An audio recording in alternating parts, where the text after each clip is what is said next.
আমি রান্না করব গরু মাংসের কোরমা। এই পিসগুলো এত বড় বড় নিয়েছি। আর আমি চিকনাও নিয়েছি আর চাকা মাংসও নিয়েছি।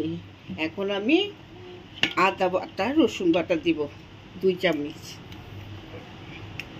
এখন লবণ দিয়ে সিদ্ধ করব।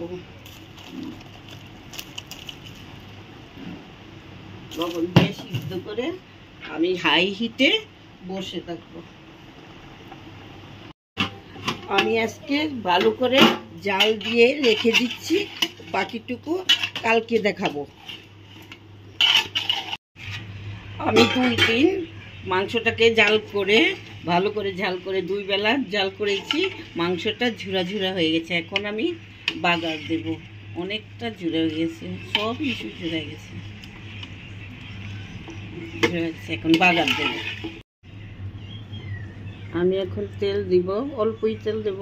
চিকনার মধ্যে তেল আছে, মাংসের মধ্যে। এখন 2টা তেজপাতা দেব, গরম মশলা দেব, দালচিনি, লং, গোলমরিচ, এলাচ দিয়ে এখন আমি বাগার দেব।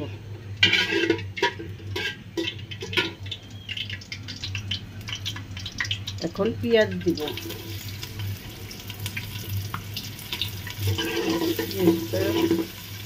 হালকা একটু মজে গেলে মাংসটা ছেড়ে দেব।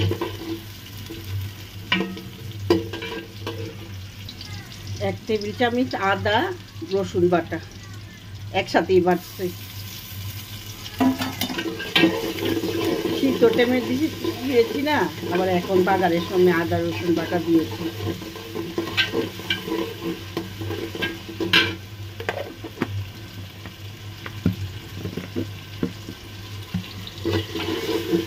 পানি দিয়ে দিই। আদা রসুনটা গন্ধটা যাওয়ার জন্য একটু পানি দিলাম।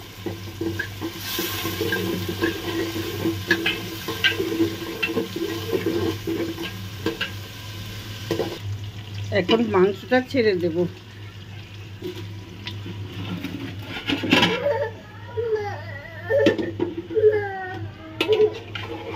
ঝুড়ো ঝুড়ো হয়ে কতটুক হয়ে গেছে মাংসটা। সবাই রান্না করতে পারে।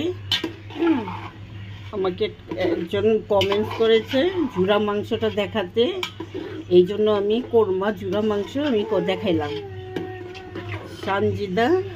দোলন সানজিদা আমাকে বলেছে যে ঝুরা মাংসের কোরমা দেখাইতে রান্না, এই জন্য তার জন্য আমি রান্না করেছি।